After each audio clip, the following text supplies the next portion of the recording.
Hello everyone, আসসালামু আলাইকুম। কেমন আছেন আপনারা সবাই? আশা করি ভালো আছেন। আমি অ্যাডভোকেট হালিমা আক্তার তমা আজ আপনাদের সাথে আলোচনা করব দেওয়ানি কার্যবিধি থেকে ডেফিনেশন ক্লজ সংজ্ঞা। তো আজকের ক্লাস থেকেই শুরু করতে যাচ্ছি আমরা আমাদের দেওয়ানি কার্যবিধি। তো চলুন ডেফিনেশন ক্লজ দিয়ে শুরু করি আজকের প্রথম ক্লাস।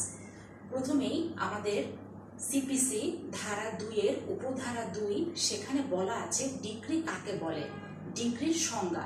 তো ডিক্রি হলো দেওয়ানি আদালতেই তো দেওয়ানি মোকদ্দমা পরিচালিত হয়।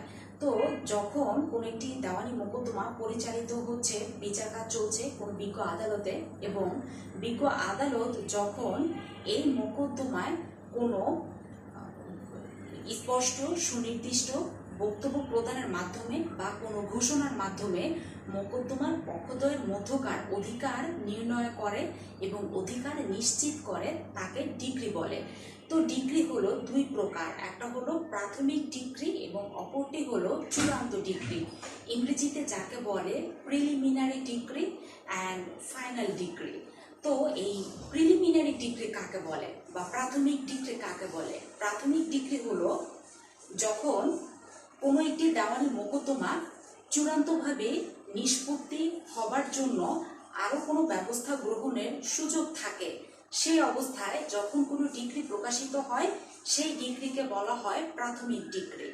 এবং ফাইনাল ডিক্রি বা চূড়ান্ত ডিক্রি কাকে বলে? ফাইনাল ডিক্রি বা চূড়ান্ত ডিক্রি হলো যখন একটি দেওয়ানি মোকদ্দমা চূড়ান্তভাবে নিষ্পত্তি হয়ে যায় এবং চূড়ান্তভাবে নিষ্পত্তি হয়ে যাওয়ার পর যেই ডিক্রি প্রচারিত হয় তাকে বলে ফাইনাল ডিক্রি বা চূড়ান্ত ডিক্রি।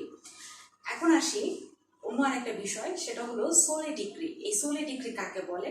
তো সোলে ডিক্রি হচ্ছে মোকদ্দমার যে পক্ষদ্বয় আছে সেই পক্ষদ্বয়ের মধ্যকার আপোষ মীমাংসার মাধ্যমে যেই ডিক্রি প্রচারিত হয় তাকে বলে সোলে ডিক্রি। আচ্ছা, এই তো গেল ডিক্রির বিষয়।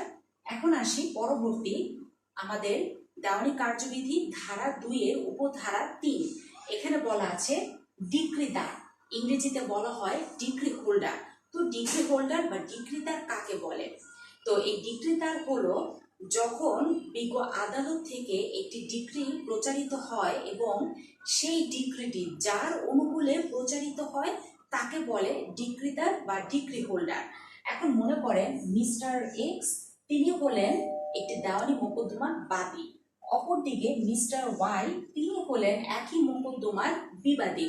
এখন বিজ্ঞ আদালত থেকে যেই ডিক্রি প্রচারিত হয়েছে সেই ডিক্রি বিবাদী মিস্টার ওয়াই তার অনুকূলে অর্থাৎ তার পক্ষে সেই ডিক্রিটি প্রচারিত হয়েছে, তাহলে এখানে মিস্টার ওয়াই তিনি হলেন ডিক্রি হোল্ডার বা বাংলায় ডিক্রিদার।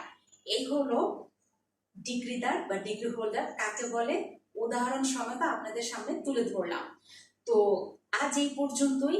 কেমন লাগলো আজকের ক্লাসটি? অবশ্যই আপনাদের মূল্যবান মন্তব্য কমেন্ট বক্সে লিখে জানাবেন। আর আপনাদের সাথে আমার দেখা হবে পরবর্তী নতুন ক্লাসে নতুন কিছু ডেফিনেশন নিয়ে, কারণ আমাদের ডেফিনেশন মাত্র শুরু। তো সবাই ভালো থাকবেন, সুস্থ থাকবেন এবং আমার সাথে যুক্ত হতে আমার ইউটিউব চ্যানেলটি সাবস্ক্রাইব করে এবং ফেসবুক পেজটি ফলো বাটন প্রেস করে সাথেই থাকবেন। কেমন লাগলো আজকের ক্লাসটি? অবশ্যই আপনাদের মূল্যবান মন্তব্য জানাতে ভুলবেন না যেন। ধন্যবাদ।